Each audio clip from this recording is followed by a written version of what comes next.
And it didn't teach me a thing about tabloid TV or the state of TV news today, two subjects about which I'm admittedly informed. In Mad City, John Travolta plays a nice guy, a museum worker, who after being laid off comes to complain to his boss and ends up accidentally wounding a museum guard who was a friend of his. When shots ring out and children visiting in the museum become frightened, the police and the FBI are called in, and Travolta is mistakenly thought to be a crazed gunman. Wait a minute. I see a figure approaching the wounded man. I can't make him out. Why are you on TV? It's Laurie Callahan. Throwing gasoline on the fire is TV reporter Hoffman, who smells a good story, one he can exploit for personal gain as he works to win Travolta's confidence. Look, I don't think you're crazy. I know you're not a terrorist. I know you're just an ordinary guy who's popped his top. But you must connect with those people out there. You don't think they know what it's like to lose their job? Or they don't know somebody who's lost their job? They'll understand you if you give them a chance. Hoffman ekes out a nice confession from Travolta, and at this point, the story should be over, right? I just want everybody to forget about it. Let me go home. Yeah, right. But Mad City won't go away. It also tells about a war of egos between Hoffman's character and that of a big rival, a network anchorman played by Alan Alda. He's sunk. It's over. It's another kind of story now. He's the same person. You can't do this. He's just an innocent. Okay, all right. I'll work that into the story. It's a good angle. Not an angle. It's not an angle.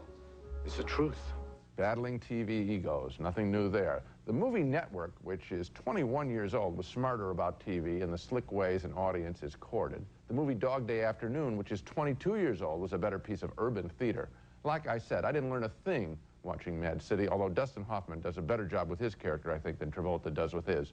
Thumbs down from me. Thumbs down for me, too. It's yesterday's news, you know. Yes. This movie, in order to be fresh in 1997, needed to tell us something we didn't already know. You got it. 20 years ago and 10 years ago in broadcast news. Sure. And one of the things it might have done would have been to take a more cynical approach to the audience. At this point, I don't think it's television force-feeding the audience. I think it's the hypocritical audience wants to see this stuff and then says, oh, the media made us do it. Yeah. That might have been a fresh approach. And we're talking about two big talents. Yes. And why they couldn't spot that this script had nothing that they themselves didn't know 20 years ago is beyond me. And Travolta plays the same character he's played in about three It's the same other Michael, the movies, sweet, and sad Phenomenon sack. also. Yes. The same sweet, sad, apologetic, simple-minded guy. Yeah. A character named Mr. Bean is one of the most popular TV sitcom stars in the world, and now he has his own movie called Bean, and he's played by Rowan Atkinson. He's sort of an ill-tempered Ace Ventura in slow motion, a quietly malevolent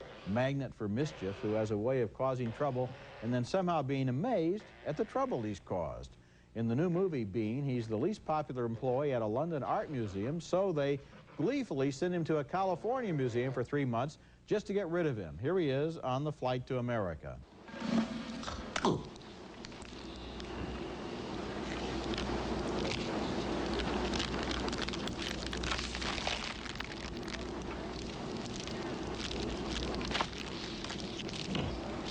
gonna be sick.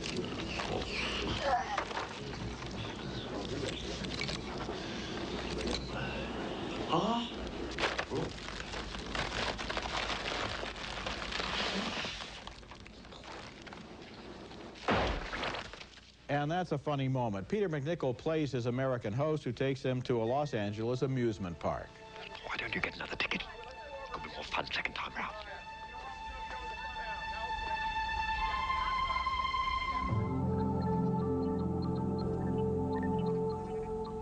Okay. Brace yourself.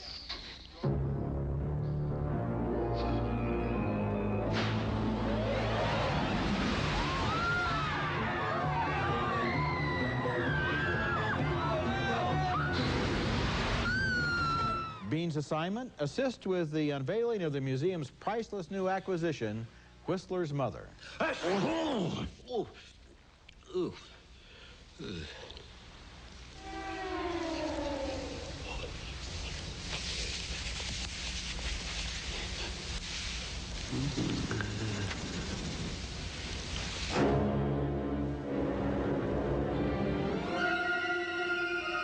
Bean lives in a world of sound, but he's essentially a character from silent comedy.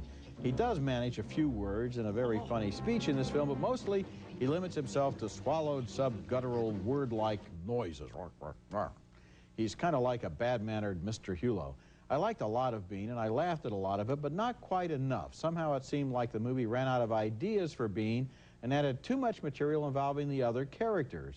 A close call, but a marginal thumbs down. Oh, well, a marginal thumbs up for me. I mean, I laughed a lot at this. I'm a big fan of Rowan Atkinson. I saw him in The Nerd in London. Did too. Yeah. And that was remarkable. And here, it's not that good, because that was a fully written play. This is a series of sketches, frankly, and so could have used more consistent writing.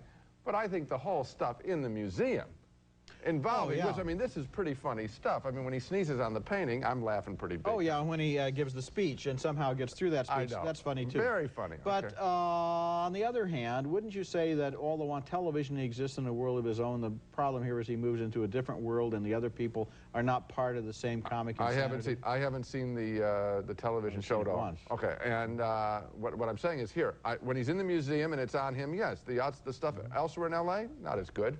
But you really wouldn't tell people to see this picture?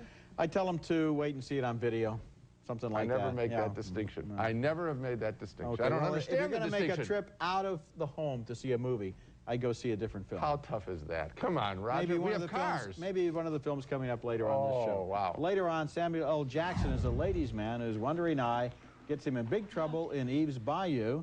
Could you give me something for the pain? Coming up next, giant alien bugs attack in Starship Troopers.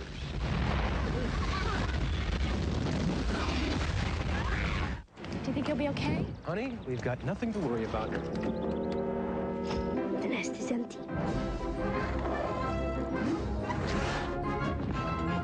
See, man, forget cable. I told you, it's only on DirecTV. With DirecTV, parents can control over 175 channels of entertainment. Even when they're not there. Technology stinks. For the choice of movies, cable, and sports packages you can't get anywhere else, it's got to be DirecTV. Well, folks, Doug is the man. Doug took this place global. Doug made commitments around the world. Doug convinced me to risk it all. And it was Doug who shipped everything with some company I'd never heard of. Screwed the whole thing up. And that's why Doug is locked up in the closet. Whoa. You okay in there, buddy? Next time, make it FedEx, the most reliable express company there is. Can I come out now? No, Doug. I'm not finished singing your praises. Forecast for an average fall day here in Middle Tennessee. Blue skies, chilly temps, and beautiful autumn leaves. Predictions for Sunday, November 23rd at Centennial Park. Family entertainment, carloads of caring people, and tons of food donated to the Second Harvest Food Bank. It's the 13th annual Reverse Parade at Centennial Park, where local celebrities, bands, clowns, other entertainment stay in one spot while you drive through the parade route in your car. If you can't join us, then look for a Food to Families barrel like this at your Kroger store, just waiting for your canned food donation. Or locate the Food to Families brown bag in your November 20th Nashville Banner Tennessean, fill it with your contribution, and bring it to the Reverse Parade. We'll be serving as celebrity hosts for this year's parade. Come spend the afternoon. It's the time to celebrate the season of giving. Together, we'll make certain no one goes hungry this winter. It's easy, a bag full of food for an afternoon of fun. Join us for the Reverse Parade. Call 259-WKRN for all details.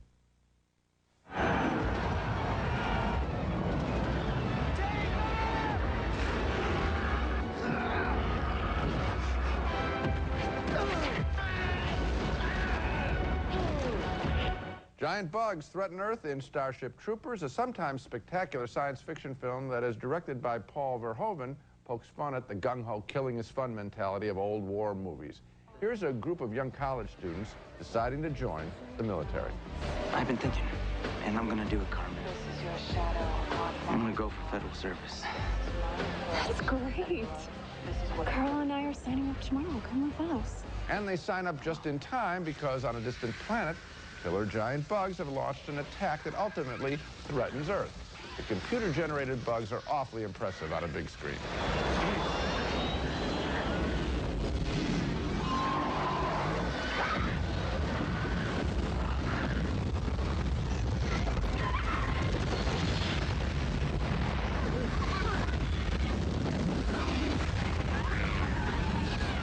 The movie makes the case that man is the most dangerous creature on Earth or off. Thrilling to be violent. Some say the bugs were provoked by the intrusion of humans into their natural habitat, that a live and let live policy is preferable to war with the bugs. Let me tell you something. I'm from Buenos Aires, and I say kill them all. Yeah! Oh, yeah! Yeah! Oh, yeah! Starship Troopers, based on Robert A. Heinlein's novel, is a dazzling-looking film, to be sure. The satire, I think, is broad, and I was bored only by some of the banal byplay between the young cast members. The result, a pretty good popcorn-eating picture, repetitive, but fun. Too repetitive for me, and I have to give it thumbs down. I enjoyed the satire at the beginning, yes, but I did then too. At the end, and it's a movie that lasts more than 2 hours, that's why I said you repetitive. get a lot of shots of bugs being blown up. And these bugs, once you master what they look like and what they can do, are pretty boring because they don't have very many resources. They're not real interesting movie aliens like the character, for example, in the movie Alien. And you'd think that sooner or later the troopers would figure out that it's inefficient to try to kill them with machine gun bullets when all it takes is a grenade and you could blow them right up real good. I may have been intimidated by the sheer artistry. I'm talking about the technical computer artistry of them, because when I saw the masses of them running, I thought of Jurassic Park, frankly, and how exciting it was to see those creatures, which had more personality, to be sure. But the satire constantly throughout it, I enjoyed having exposed the kick of killing, and I thought that that was what this director Verhoeven put into the story. It just goes on and on and on. It does go on, and it could have been cut by 20 minutes. Easily. Okay, coming up next, Samuel L. Jackson and Eve's Bayou, a psychological mystery based on a child's memories. Daddy loves you so much. I know.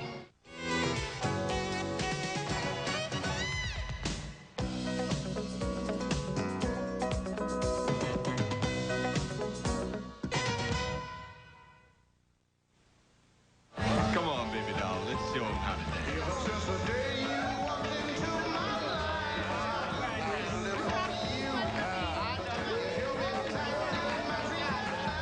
A 10-year-old girl named Eve Batiste is heartbroken there because her father dances with her older sister and not with her.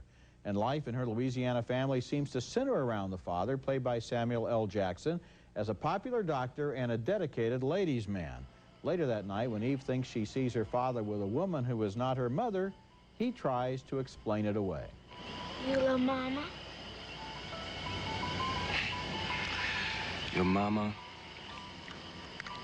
is the most beautiful, perfect woman I ever met. That's Journey Smollett in a quiet, strong performance as Eve. Her mother is played by Lynn Whitfield, and her Aunt Moselle, played by Debbie Morgan, has the gift of foretelling everyone's future except for her own. We're two of a kind, my brother and I. One day he'll turn around, and he will see you for the first time. And then he'll stop looking for what he already has. Eve, jealous because her father prefers her older sister and angry because he's cheating on her mother, consults a local voodoo practitioner, played by Diane Carroll. I will give you something to protect you and your family from this person. I want him dead. One anymore. For certain. You are sure? Yes, ma'am. In scene after scene, Eve's Bayou is simply mesmerizing. It's the kind of passionate family drama that coils around memory and mystery like one of Ingmar Bergman's films about his childhood. The film avoids a cut-and-dried storyline and instead deals with conflicting memories of a long-ago summer and what they really meant. And it's beautifully written, acted, and photographed. It was written and directed by the actress Casey Lemons and is an astonishingly mature and assured debut. Eve's Bayou has a place on my list of the year's best films. I don't know if it would make my list that high, but I will tell you that what I love about it is that it pushes every hot button for children. Everything that kids can be afraid of, parental infidelity, preference of one child over another, all of these issues are handled magnificently. And I think that's just to have a surefire knowledge of what concerns children. I think this is a terrific It's so interesting the way it's all seen through Eve's eyes, and there are conflicting versions of what happened. Of course. And the movie goes back, even starts by saying that memory can be elusive. We don't know exactly what, and as kids, we're always trying to think, what did that mean? Did I get that wrong? Did I get that right? Am I correct to be afraid? And it's so beautifully handled After you see this, you open up a dialogue with, you want to open up a dialogue with your children to prevent misunderstandings. I mean, the film is fascinating for parents to see. Coming up next, a young woman schemes to hold her place in European society. Helena Bonham Carter stars in Henry James' The Wings of the Dove.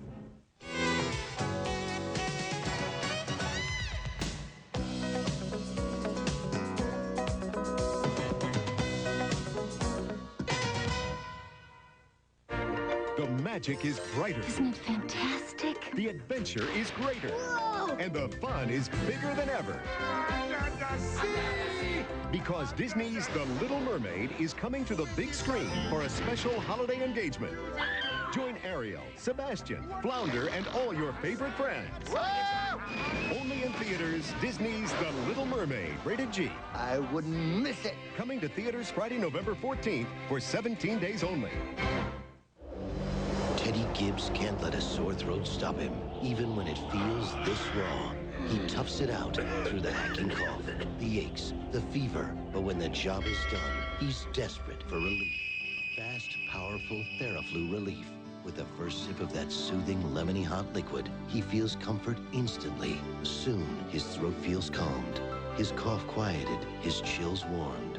Maximum strength Theraflu. Instant comfort, powerful relief. Our next film, The Wings of the Dove, follows a fascinating turn-of-the-century character, a young English woman who plots to hold her station in life and will sacrifice love to do so.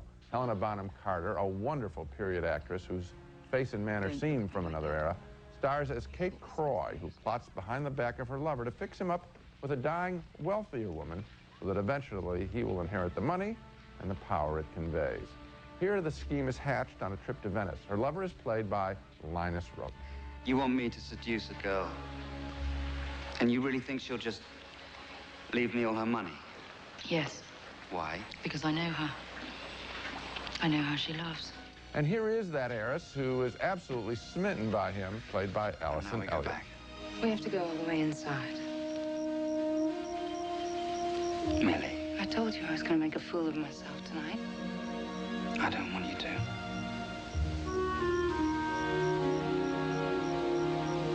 I'll only let you take me home if you promise to come see me tomorrow.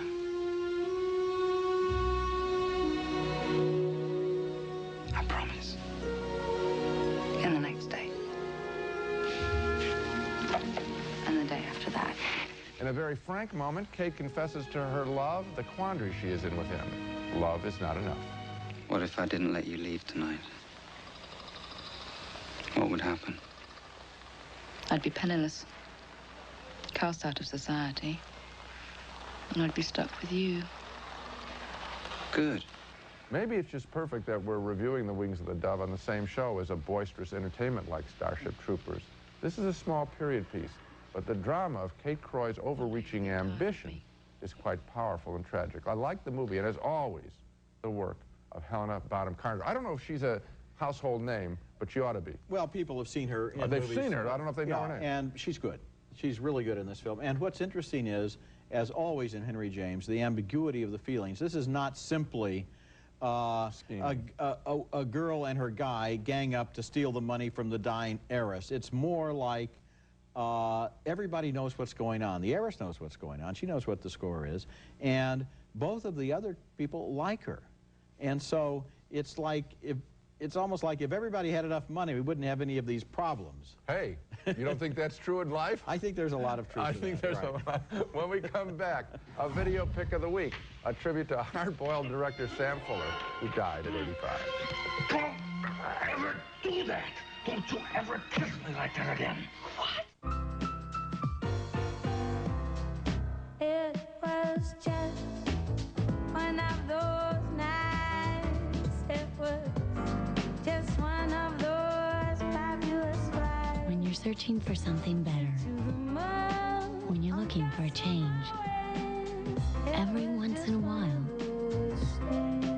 you come across a Gossamer Bay.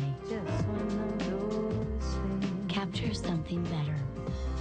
Speak freely on Monday nights. It's not the dress that makes you look big. It's your hips. Mama? Sure, she thinks you're cute. You're rich. Visit. Now switch to Sprint Sense and get free long-distance calling on Monday nights. Yeah, I have seen cuter babies. Bob, you're not fooling anyone. It doesn't even look like hair. No. Oh, boy. When Sprint said speak freely on Monday nights, I don't think that's what they meant. Get your Monday nights free. Call now, 1-800-PIN-DROP. Hi, I'm Marley Matlin. I'd like to ask you to take a moment and listen very closely. Listen to the sounds that surround you. Do you hear it? It's the sound of America's needy children crying out for help. Right now, in America, 12 million children are either hungry or at risk of going hungry. Shocking, isn't it? From our inner cities to the suburbs, and even throughout rural America, our children are suffering and they need help. That's why I encourage you to join me in supporting Feed the Children, because their first priority is a child in need. Do you hear the cries of our children? I do. Not with my ears, but with my heart. Because after all, when it comes to a hungry child, a compassionate heart is all that really counts. Please, call Feed the Children today, and thanks for caring.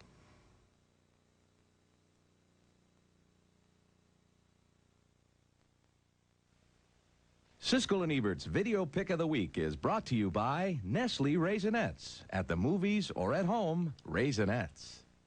For my video picks this week, I'd like to suggest 3 titles by director Samuel Fuller, the master of tough guy melodramas. Fuller died last week at the age of 85 after a long career that began in 1925 as a newspaper copy boy at the age of 13. His great contribution was to the ranks of classic B movies, and his best was probably Pick Up on South Street from 1953 with Richard Widmark as a street thug who stumbles onto valuable information and Thelma Ritter as a wisecracking know-it-all. Stay away from your shack, Skip. There's a guy gunning for you. Well, he won't have any trouble finding me. Everybody in town knows where I live. I didn't pinpoint you, honest. I give Tiger the name of 8 cannons, but that creep that was with him, he fingered your picture like a shot. Another hard-boiled Fuller movie was Shock Corridor from 1963, about an undercover journalist who checks himself into an insane asylum and is driven mad by the experience. Well, a man can't tamper with the mind and live in a mental hospital and subject himself to all kinds of tests and expect to come out of it sane? John is a catatonic schizophrenic. What a tragedy. An insane mute will win the Pulitzer Prize. Fuller's last major production was autobiographical. The Big Red One, made in 1980 and starring Lee Marvin, was based on his own experiences as an infantryman in Italy during World War II.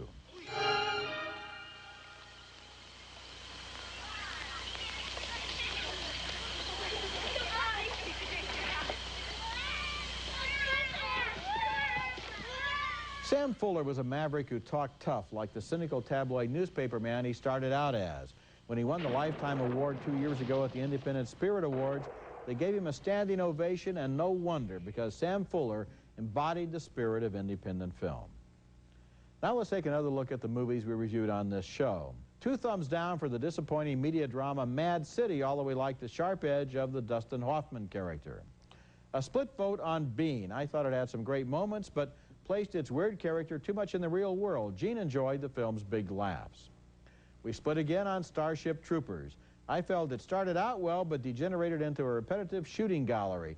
Gene enjoyed the film's satire and gives it a marginal thumbs up.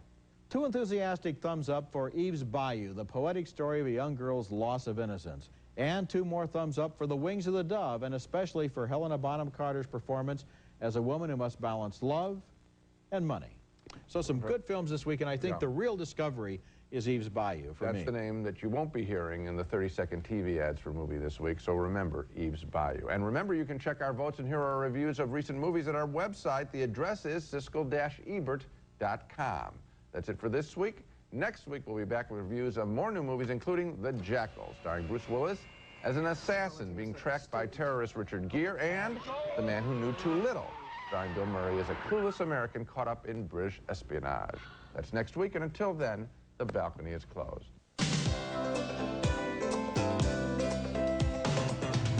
The all-new kitchen faucet by Moen.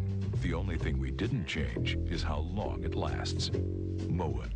Buy it for looks. Buy it for life. Roger.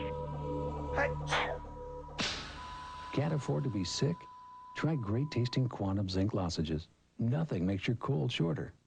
Scrabble, America's good time game. Yeah. And now there's Deluxe Travel Scrabble. America's good time game. From Milton Bradley. Tooth whiteners, mouthwashes, breath mints, plaque fighters, and chewing gum? Forget them. All you need is Yow, the revolutionary new breath freshener that whitens teeth and fights bad breath.